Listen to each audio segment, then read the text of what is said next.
បាទជំរាបសួរខ្ញុំបាទឈ្មោះម៉ែនសុផាតជានាយកនៃវិទ្យាល័យតបមានជ័យចំពោះជាចំណាប់អារម្មណ៍របស់ខ្ញុំខាងវិទ្យាស្ថាន CGTI នេះមកប្រឡងបានន័យថាជ្រើសរើសបងប្អូនដែលជាសិស្សថ្នាក់ទី12សម្រាប់ទទួលអាហារូបករណ៍នៅវិទ្យាស្ថាននេះខ្ញុំថាជារឿងមួយដែលល្អបំផុតបាទសម្រាប់ជួយដល់បងប្អូនដែលមានជីវភាពខ្វះខាតបាទតែថាមិនមានលទ្ធភាពទៅរៀនបន្តនៅសាកលឬក៏វិទ្យាស្ថានផ្សេងហើយបានវិទ្យាស្ថាននេះរៀបចំកម្មវិធីនេះឡើងខ្ញុំថាគឺជាការងារល្អដើម្បីរួមចំណែកក្នុងការបាទថាបង្កើតមូលធនមនុស្សបាទនៅក្នុងសហគមន៍របស់វិទ្យាល័យតបមានជ័យរបស់យើងនេះឲ្យថាឲ្យវាមានការសកម្មភាពប្រសើរឡើងសម្រាប់បងប្អូនអា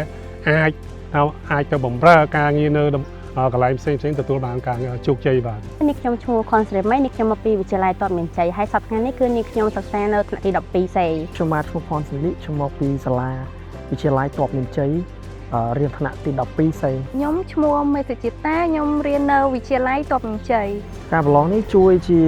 ជាចំណេះដឹងក៏ដូចជាការសរសេរខំវឹកហាត់ខ្លួនឯងទៅស្អីឲ្យលឿនសម្រាប់ខ្ញុំគឺខ្ញុំចង់ឲ្យវាមានការប្រឡងទៀតដោយសារអីយើងទទួលបានចំណេះដឹងផ្សេងដែលយើងអាចធ្លាប់មានឬក៏បទពិសោធន៍ជាច្រើនសម្រាប់ខ្ញុំផ្ទាល់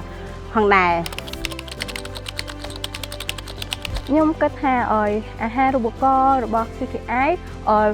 មានសារៈប្រយោជន៍ល្អឲ្យយើងជួយសម្រួលបន្ទុកបើបានអាហារូបករណ៍ហ្នឹងយើងជួយសម្រួលការចំណាយរបស់គេក្រុមគ្រួសាររបស់យើង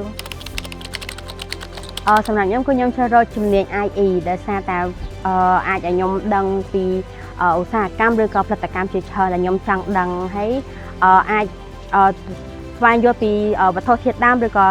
ធនធានផ្សេងដែលរោងចក្រគាត់នាំមកសារៈប្រយោជន៍នៅសាលា CTGI គាត់បានផ្ដល់សារៈប្រយោជន៍ជាច្រើនដូចជាកន្លែងស្នាក់នៅហាងសម្រាន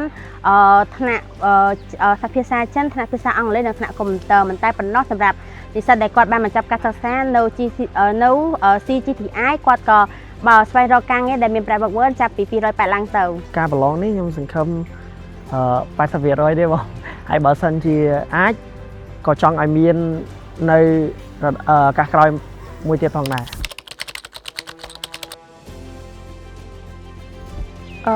ចង់ខ្ញុំពរឲ្យមិត្តទាំងអស់គ្នាខំរៀន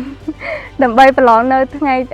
ងៃទី10សីហាខាងមុខនេះឲ្យបានជាប់និទ្ទេសល្អជូនសាលានិងជូនគ្រួសារ